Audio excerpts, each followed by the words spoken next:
Hello అండి, welcome back to our channel మన ముచ్చట. ఎలా ఉన్నారు అందరూ? చాలా టైం అయింది కదా మన ఛానల్లో వీడియోస్ వచ్చి. సో మేము ఒక పని మీద విశాఖపట్నం అయితే వచ్చామన్నమాట. మాకున్న టైంలో మేము విజిట్ చేసేసిన ప్లేసెస్ని మీకు మా వీడియోస్ ద్వారా చూపించబోతున్నాం. ముందుగా మేమైతే ఆర్కే బీచ్ దగ్గర ఉన్న కుర్సురా సబ్మెరైన్ మ్యూజియంకి అయితే వచ్చేసినాం. ఇక్కడ మనకి టికెట్ వచ్చేసి పర్ హెడ్ 100 అయితే ఉంటుంది. బేసిక్గా ఇక్కడ ఆర్కే బీచ్ దగ్గర మనకు టోటల్ 4 మ్యూజియంస్ అయితే ఉంటాయి. మనం ఒకవేళ 4 మ్యూజియం ప్యాకేజ్ తీసుకుంటే 300 రూపీస్ ఉంటుంది టికెట్. అదే ఇండివిజువల్ మ్యూజియం చూడాలని అనుకుంటే మనకి 100 రూపీస్ ఉంటుంది. ఇంకెందుకు లేటు, పదండి లోపలికి వెళ్ళేసి దీని గురించి మరిన్ని వివరాలు తెలుసుకుందాం. ఇక్కడ మనం చూస్తున్నది మన ఇండియన్ నేవీ ఫోర్స్లో రియల్గా సర్వీస్లో ఉపయోగించబడిన సబ్మెరైన్ ఐఎన్ఎస్ కుర్సురా అన్నమాట. ఈ సబ్మెరైన్ను సోవియట్ యూనియన్ నిర్మించిందంట. 1969లో ఇండియన్ నేవీ ఫోర్స్లో జాయిన్ అయిన ఈ సబ్మెరైన్ ఆల్మోస్ట్ 31 ఇయర్స్ సర్వీస్లో ఉన్న తర్వాత 2001లో రిటైర్ అయిపోయి 2002లో విశాఖపట్నం ఆర్కే బీచ్ దగ్గరికి మన కోసం మ్యూజియంగా మార్చబడింది. సో బేసిక్గా మనకి ఇక్కడ ఇంతకుముందు గైడ్ అయితే ఉండేవాళ్ళంట, కానీ ఇప్పుడైతే లేరు. మనం ఈ టోటల్ సబ్మెరైన్లో 7 కంపార్ట్మెంట్స్ అయితే చూడొచ్చు. ఫస్ట్ వచ్చేసి టార్పెడో రూమ్ అన్నమాట. టార్పెడో అనేది ఒక self propelled under water weapon అన్నమాట. దీన్ని మన enemy ships or submarines target మీద ఉపయోగించేవారంట. చూసారు కదా, ఇక్కడైతే కంపార్ట్మెంట్ చాలా ఇరుగ్గా ఉంటుంది. 1969లో ఈ సబ్మెరైన్ రష్యాలో తయారు చేసినప్పుడు ఫస్ట్ కమాండర్గా చార్జ్ తీసుకున్న కమాండర్ అరుణ్ ఆడిటో ఫోటోని మనం ఇక్కడైతే చూడొచ్చు. ఆయన కెప్టెన్సీలో మనకి ఈ భారీ సబ్మెరైన్ రష్యా నుండి ఇండియాకి అయితే చేరుకుందంట.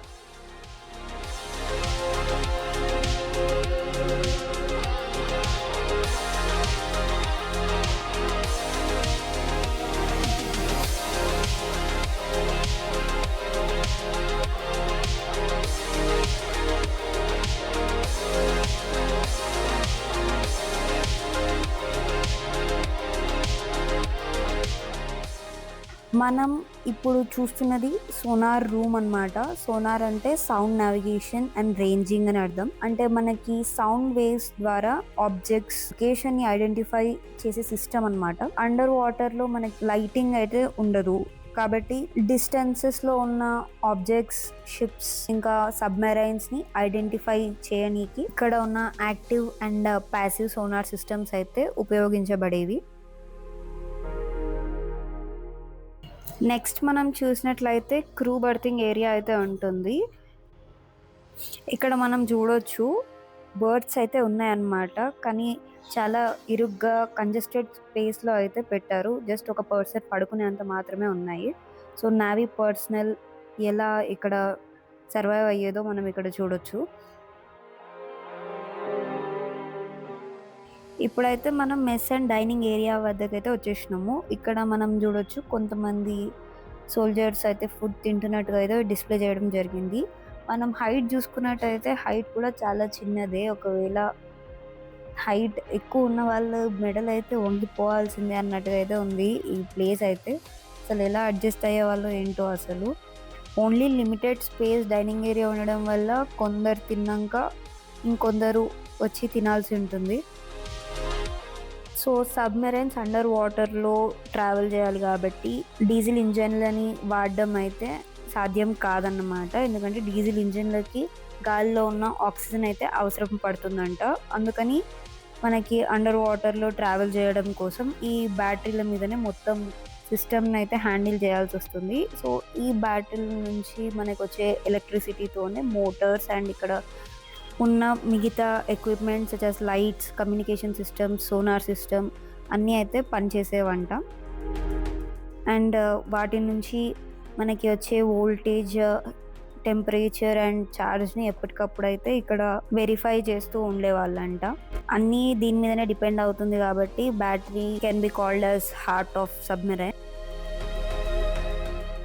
ఇప్పుడు మనం చూస్తుంది కమ్యూనికేషన్ రూమ్ అన్నమాట. ఈ చిన్న రూమ్ నుండే బయట ప్రపంచాన్ని అయితే వీళ్ళు కమ్యూనికేట్ అయ్యేవాళ్ళు. ప్రతి మెసేజ్ని ఎంతో సేఫ్టీగా కోడ్ లాంగ్వేజ్లో అయితే పంపించేవాళ్ళు. దీన్నే ఎన్క్రిప్టెడ్ కమ్యూనికేషన్ అని కూడా అంటారు.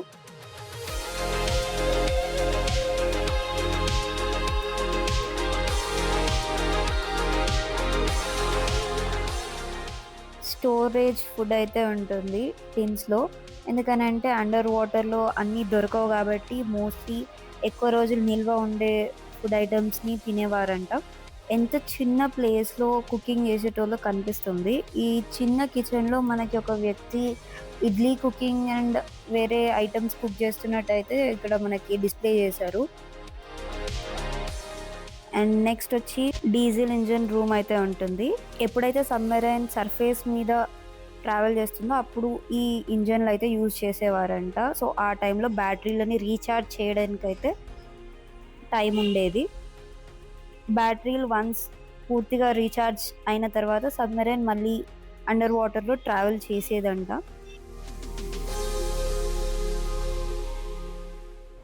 ఇక్కడైతే మనకి గేజ్, మీటర్, లెవర్ చాలా ఎక్విప్మెంట్ అయితే కనిపిస్తుంది. సో మనకి సముద్రంలో ఏ దిశలో ప్రయాణించాలి, ఎంత లోతుగా ఉండాలి, ఎంత వేగంతో కదలాలి అనే అన్ని డిసిజన్స్ ఇక్కడే తీసుకునేవారు. డెఫినెట్లీ ఇదంతా చేయడానికి ఎంతో ఎక్స్పర్టీస్ పర్సనల్ అయితే ఉండాలి.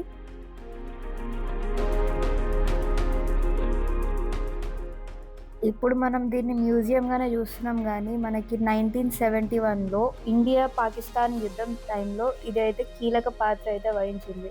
మనకి 1971 యుద్ధం సమయంలో ఈ సబ్మెరైన్ని వెస్ట్లోని అరేబియన్ సీలో గస్తీ కాసే బాధ్యతను అయితే అప్పగించారంట. ఆ సమయంలో శత్రువుల నౌకలు మన సముద్ర జలాల్లోకి రాకుండా అడ్డుకోవడానిలో ఇది చాలా కీలక పాత్ర పోషించింది. ఆ టైంలో పాకిస్తాన్ సబ్మెరైన్ యొక్క మూమెంట్స్ ఇంకా వాళ్ళ వార్షిప్స్ని పసిగట్టడంలో ఇంకా వాటిని భయపెట్టడంలో దీని వంతు పాత్ర అయితే పోషించింది. అందుకే దీన్ని 1971 వార్ హీరోగా కూడా పిలుస్తారు. దీని 31 ఇయర్ సర్వీస్లో ఎంతోమంది నేవీ సోల్జర్స్కి ఒక ట్రైనింగ్ ప్లాట్ఫామ్గా ఇంకా ప్రాక్టికల్ ట్రైనింగ్ గ్రౌండ్గా అయితే ఇది ఉపయోగపడింది. ఈరోజు మన ఇండియన్ నేవీ ఫోర్స్లో ఉన్న ఎంతోమంది పై స్థాయిలో ఉన్న నేవీ ఫోర్స్ ఆఫీసర్స్కి వారి కెరీర్ స్టార్టింగ్లో ఈ కుర్సురాల్లోనే ట్రైనింగ్ అయితే పొందారంట. ఈ సబ్మెరైన్ని మనకి సముద్రంలో నుండి ఈ ఆర్కే బీచ్ దగ్గరికి ఎలా తీసుకొచ్చారు, మ్యూజియంగా ఎలా మార్చారు అనే ప్రాసెస్ని ఇప్పుడు మనం చూద్దాం.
మీరు కూడా మాతో పాటు ఈ ఐఎన్ఎస్ కుర్సురా సబ్మెరైన్ గురించి చాలా విషయాలు తెలుసుకున్నారని అనుకుంటున్నాను. మీకు గనక ఈ వీడియో నచ్చినట్లయితే లైక్ చేయండి, మీ ఫ్రెండ్స్ అండ్ ఫ్యామిలీకి షేర్ చేయండి. ఛానల్ని సబ్స్క్రైబ్ చేసుకోవడం మాత్రం మర్చిపోకండి. మరిన్ని వీడియోస్ కోసం ఛానల్ని ఫాలో అవుతూ ఉండండి. Thank you for watching.